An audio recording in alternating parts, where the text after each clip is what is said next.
If you tore a muscle, ripped a tendon, or had gut issues that just won't go away, there is a peptide that people are using to try to heal all of these three things. And the crazy part about it is that it's derived from a protein that your stomach already makes. BPC-157 is the most talked about recovery peptide on the planet right now. But almost everything people know about it comes from animal studies. The human data, there's only 3 studies in total. That's it. Today, I'm going to do a deep dive into BPC-157 and its companion as part of the Wolverine stack called TB-500, which are 2 peptides people are using for recovery and tissue repair. What the research actually shows, what it doesn't, and what you need to know before you consider either one of these things. Let's get right into it. Welcome back to my channel, guys. If you're new here, my name is Ayesta. I'm a registered dietitian, certified strength and conditioning coach, and also the founder of a company called Planos Nutrition. I've spent the past 13 years coaching everyone from pro athletes to busy professionals, CEOs, even moms on how to build sustainable nutrition and training systems that actually work. Now, this is part 2 of my peptide series, and I decided to do this because there's just so much talked about this. I get reached out on the daily by peptide companies offering me deals to start prescribing some of this stuff. I'm able to do that, and I thought that was kind of crazy. So we need to educate the public on this topic, and because it's something that has a lot to do with your body and your health, it's probably down my alleyway. So this is why I'm here. In part 1, I broke down what peptides are, the regulatory landscape on them, and my honest take as a dietitian. Now, if you haven't seen that one, I'm gonna link it in the description so you go and check that one out. But today we're gonna go and do a deeper dive into 2 recovery peptides that everyone is talking about. If this is the kind of content that is valuable to you, make sure you hit subscribe. I'm covering a different peptide in each video in the series, and you don't want to miss on the next one. What does BPC stand for? Body Protective or Body Protection Compound. It is a synthetic pentadecapeptide, which means it has 15 amino acids all chained together, and it was originally isolated from human gastric juice, believe it or not. Your stomach already produces this protein naturally, and BPC-157 is just a little small, tiny fragment of it. What does it do? The mechanism is multi-layered, meaning there's a bunch of different things that it does. Number 1, it promotes angiogenesis, which is the formation of new blood vessels in injury sites. This is very important and critical because tendons and ligaments have poor blood flow supply, which is why they heal so slowly. BPC-157 essentially brings more blood flow to the places that need it the most. It also upregulates, which means it activates growth hormone receptor expression in something called your tendon fibroblasts. In plain language, it makes the cells that build the tendons more responsive to growth signals. And it reduces something called your inflammatory cytokines. So it's calming the inflammation while also at the same time accelerating repair. Now, one of the most interesting studies showed that BPC-157 significantly accelerated the outgrowth of tendon explants and increased cell survival under oxidative stress. It also increased the migration of tendon fibroblasts in a dose-dependent manner. What is the translation? What I just said, the cells that repaired the tendons moved faster and survived better when BPC-157 was present. Now, it's remarkably stable. Unlike most growth factors that get digested pretty quickly, BPC-157 is very resistant to hydrolysis, which means it can survive in gastric juices. That's actually rare for a peptide and makes it very interesting from a delivering standpoint, and this is one of the very few peptides that are now being compounded into a capsule or into a tablet, which means you don't have to inject it necessarily. Most of the studies on BPC-157 come from animal research. Over 100 preclinical studies spanning 3 decades have been published. The findings are consistent that BPC-157 does improve outcomes in muscle injuries, ruptures in tendons, ligament tears, bone fractures, and gut lining repair. Functional outcomes improve, your structural, which means obviously all the stuff that make up those structures actually improve too. Biomechanical outcomes actually improve, but here's the caveat. All those improvements are done in rats. Now, here's where we get real honest on this. 2025, I think is when it was published. It was a systematic review in the American Journal of Sports Medicine, looked at every BPC-157 study ever published for applications at the musculoskeletal level, which means that muscle and bone. Over 500 articles were identified, and after screening, only 36 made the cut, and 35 of those were preclinical. Only 1 clinical study was done in humans. Now, the human study, I was hoping there was going to be a randomized control controlled trial, but no, it was a retrospective case series which included 12 patients with chronic knee pain who received a single intra-articular injection of BPC-157. 7 of the 12 reported pain relief lasting over 6 months, which is very promising, but it's 12 people and there was no control group, no imaging follow-up. So it tells us something like, okay, like there may be something going on here, but it doesn't really tell us enough. And since then, 2 more human studies have been published. One pilot study, a condition called interstitial cystitis, which is a sort of a bladder inflammation. It shows significant improvements. And then a 2025 safety study with 2 healthy adults received an IV dose of BPC-157 up to 20 milligrams, and there was no adverse effects and no changes in cardiac, liver, kidneys, and metabolic biomarkers. This is good because at least we have some safety data, which is actually very important. So 3 human studies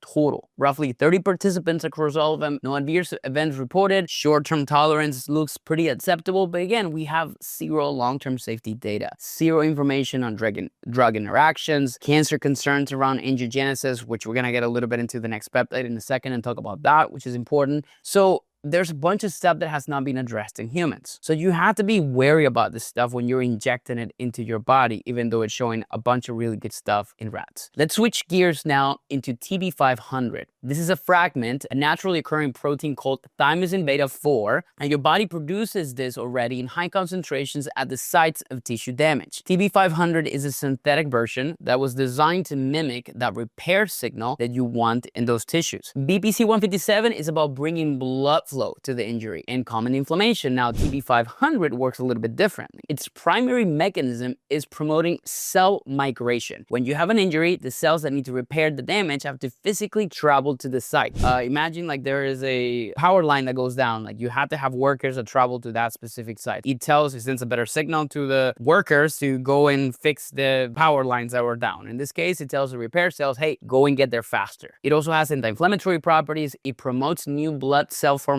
and supports tissue remodeling. So the combination of the migration of cells, anti-inflammation, and their tissue remodeling is what people use it for muscle tears, for tendon injuries, and for chronic joint issues. Now here's where TB-500 gets interesting and where it gets concerning. Let's insert the Wolverine stack. This is a very, very common one now being used often. If you know who Wolverine is, you probably live under a rock, but it's the guy that basically healed every single time that he got this like things out of knives or whatever out of his hands, like basically he heals super quickly. But the Wolverine stack, it's a combination of 2 peptides, BPC-157 and TB-500. The idea is that they work through complementary pathways. BPC-157 brings the blood supply and reduces inflammation, and TB-500 mobilizes the repair cells. It gets them in the place that they need to be. So together, theoretically, you're covering both sides of the healing equation. Now, here's the concern that you need to know about. Preclinical studies have flagged potential connection between thymosin beta-4 and tumor growth. And because TB-500 promotes cell migration and new tissue formation, there's a theoretical risk that it could also accelerate the growth of existing